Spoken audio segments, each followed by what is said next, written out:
Right, welcome to another edition of the Brooks Macdonald podcast. We are continuing our series of getting in sort of investment galacticos that we can talk to about how they do things, and hopefully you can glean some tips on how to invest from the very best. This week it's Ken Wotton from Gresham House. We'll introduce him in a second. First of all, just in terms of context, macro context for the podcast, the world economy is more or less where we left it last time. Of the last telling. The US economy continues to muscle along with the AI infrastructure spend, certainly a good deal of that, but there is a sense also of some wider economic heat. So the latest US earnings season, it wasn't just the big names you think of growing very fast. The median company grew earnings by 14%, which is, again, speaks of strength. You're actually seeing some of that economic warmth, cyclical warmth, spread to the rest of the world. Even Europe seems to be seeing some sort of some little shoots according to the growth numbers anyway, and that is also true of earnings season. The main unanswered questions outside of the Straits of Hormuz, really, again, the market debate is really about the size of the future economic pie that will be derived from generative AI, but not just the size, how it is split up. And that accounts for a lot of the sort of relative movements between China, some of the sectors and so on. So it's still, a lot of unanswered questions with regards to generative AI and its effect on the economy. But today, Ken's area of expertise, we're in the UK. So look, Ken, let's start off after that rather long prologue. How did you describe a little bit about what you do and how you got into it? I guess that would be the easiest place to do. Okay, thanks, Will. And unusual to be called the Galactico. I don't know if it's ever happened to me before, but thank you. So I've been investing in the UK market, mainly in small and mid-cap space, for coming up for 20 years. And before that, I was a research analyst for a few years, sort of focusing on initially pan-European stocks and then UK stocks latterly. So it feels like a while. I've been through a few cycles. Ups and downs, there's never a dull moment in macro, especially the last few years. But the UK, whilst it's pretty unloved, we love it, and we still think there's really exciting opportunities. Good. So and I guess because some people might be looking at the sort of, the UK equity space for the last decade and think, oh gosh, Ken is a sucker for punishment. What made you choose the UK in the first place? Why did that specialism evolve? What is it about the UK market that was most interesting to you and remains so? Well, I started investing in the UK market in early 2007. So had a year and a bit or so before the financial crisis when things were booming, and the AIM market, which now is sort of definitely in the unloved category, was booming. It had 1,500 stocks. There were fundraisings and IPOs, and there was a lot of activity. And so I guess it just seemed like there was loads of interesting companies to get your teeth into, and just some quite exciting growth things happening, and so that's why I got into it in the first place, and why I've stuck with it. Well, it's I still continue to find it interesting, and despite all the doom and gloom, there are still interesting companies, great people, entrepreneurs. There are growth companies, even though the UK may not be sort of motoring along at the macro level, and there's enough to keep you interesting. I think it's a real privilege. That's interesting. And so let's get into a little bit about how you do what you do and how you filter out the sort of, down to the companies that you really want to look at. How sort of big does your universe start off as in UK equity terms, and how do you pare it down? Because there must be a limited number of companies that you look into in real detail to sort of get over the line and actually invest. What does that refining process look like? What are the kind of tricks, the stages? Our starting point is all the UK listed operating businesses. So putting aside investment companies, etc. So it's 1,500 companies, and that's going right from the tiniest company through to the FTSE 100. We start with sort of ruling certain areas out completely. So we don't invest in certain sectors like oil and gas, mining. We don't invest in banks. So trying to rule out companies that have big external cyclical factors that can be the main driver of whether you make money. Price, interest rate. Yeah. Things which we're not experts in trying to call the oil price. And if it's $100, then the company will make lots of money. If it's $20, they won't. And the management teams can't control that. So we take out those sectors. We take out sort of binary situations and heavily structurally loss-making companies, because we don't want to take really sort of binary risks on stocks. We want interesting companies. They're growing. They may be small, but they're established. And so we don't do early stage tech. We don't do biotech, those kind of businesses. And that takes us down to about 500-600 stocks, which is still quite chunky. Still chunky. And we're typically we run an investment trust which is very concentrated. We'll have about 20 holdings and some open-ended funds which typically are sort of 40 names. So there's a lot to choose from to get down to sort of 20 to 40. And what does that process look like? And obviously we're going to have to cut some corners here, but 500 to 20.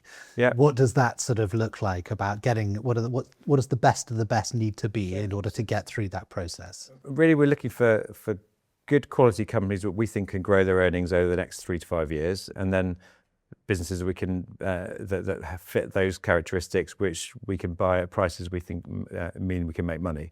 It's fairly simple. Yes. And for quality, we mean good margins, good cash generation, growing earnings, strong balance sheets, good return on capital.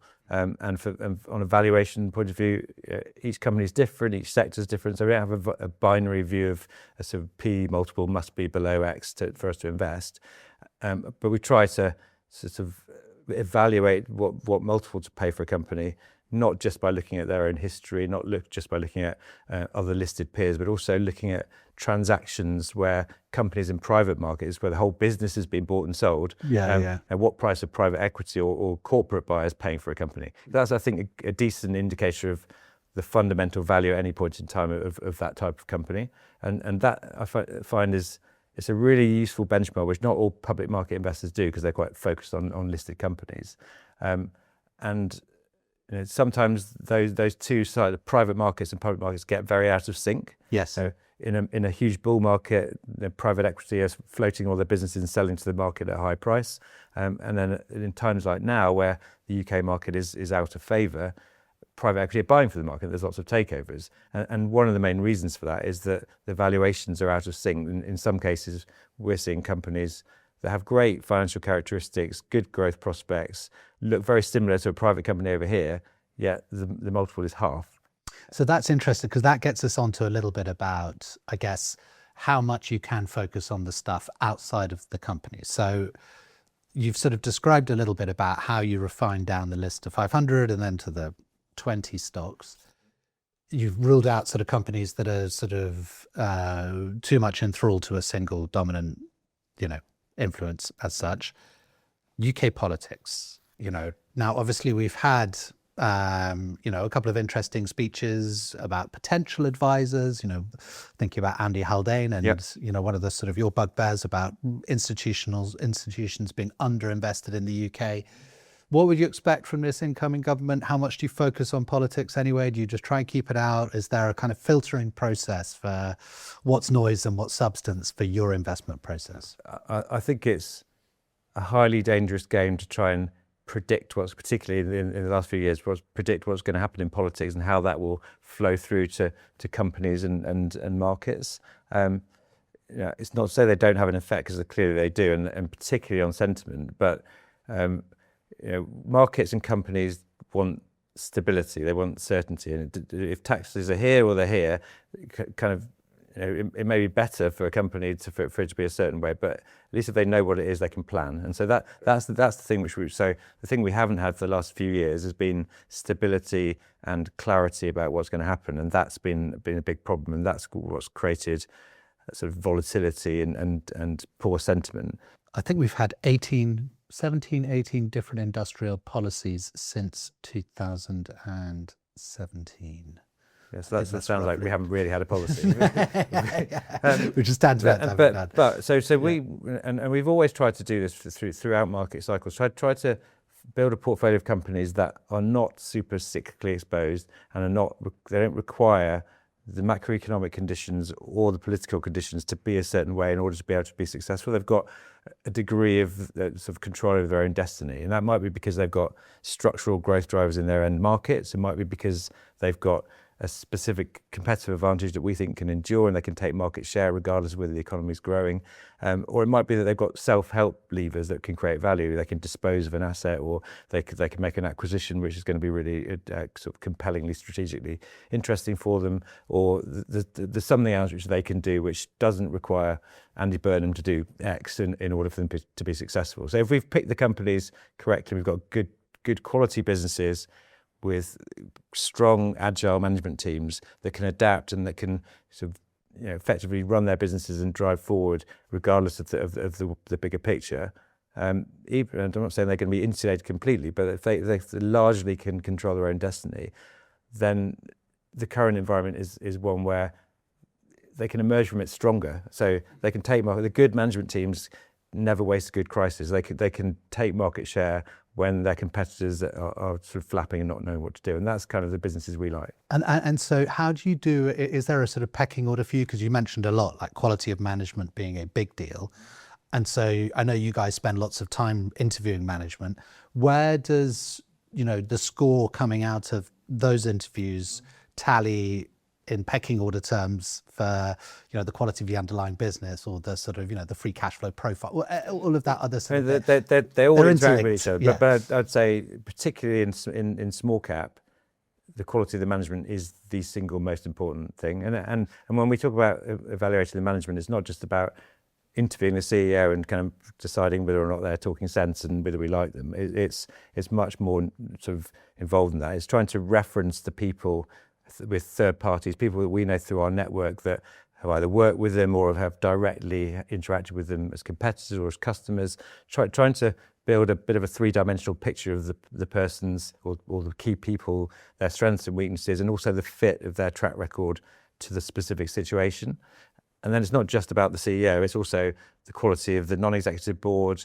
Do you have the right skill set to manage the situation and to kind of bring good quality commercial input into the business?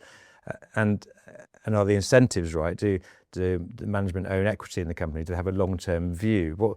What's their motivation? Are they desperate to make money? Are they trying to prove a point? Do they want to create a huge company? What is it that's driving them? And trying to assess whether we as long-term shareholders are aligned with that and they're aligned with us. And if that all matches up, and you've got a good quality company, and you're in an area which has sort of got some tailwinds to it, the chances are you've got a good opportunity to make money as long as you don't pay too much for it. Interesting. And so how long does that process take? So from sort of, I'm interested in you, Mr. and Mrs. Company, to you guys have interviewed the management, everyone else, and are now comfortable pulling the trigger. Is it a 6 month? Or is it it's an ongoing process. There's no one single answer to that. We could find a great company, make 6 phone calls to people we know and trust who've got direct sort of touch points with the business or operations in the sector, and we can make a decision in a small number of days. Fine, gosh. We may then build on that position, and we might have an initial stake, and then over time we get to know the business better, build a relationship with the team, and we might start with a 2% stake in the company and end up with 25. And we're long-term investors. We're looking to invest in a company for 5 years, not for 5 minutes. And so we're constantly reevaluating. Things change, but situations change. The person that was right for a situation at the start of the investment might not be the right person to take it through a different situation. So we're sort of constantly course correcting. So finishing off with just 2 final questions, UK related. So the first one is just, what are you most excited about and what are you most afraid of in the UK? So what's your let's start off with the excited bit, and then we'll finish off with what worries you. I remember, as an investor, the environment we're in really does excite me at the moment. So I got asked by one of my board members the other day, how's morale in the team, because it's a tough environment. I said, our sales guys are depressed because it's really difficult to raise money in this environment. The flows are going against UK equity at the moment, and it's a tough environment for selling. The investment team are all really upbeat because there's so many exciting opportunities, and it's good companies at attractive valuations. I get asked a lot about whether I'm worried about the de-equitization of the market, because there's not many IPOs and lots of takeovers. And long term, if that continued for 10 years, you might be worried. But at the moment, I'm really excited because every time a company gets taken over, I can redeploy the money into something else which is exciting, and because valuations are so low for good companies. And why am I confident that's the case? Because I can see private equity paying 60, 70% premium to take companies private. I can see big corporates from the US taking companies private at unprecedented premium. So that's good data to show me that I'm not wrong about valuations. And then I can also see private market transactions for similar businesses literally double the valuation. So to me, that's compelling. And if I've done the work on the company and I think the management team are competent, then we should be a great time to make money. Yeah, interesting.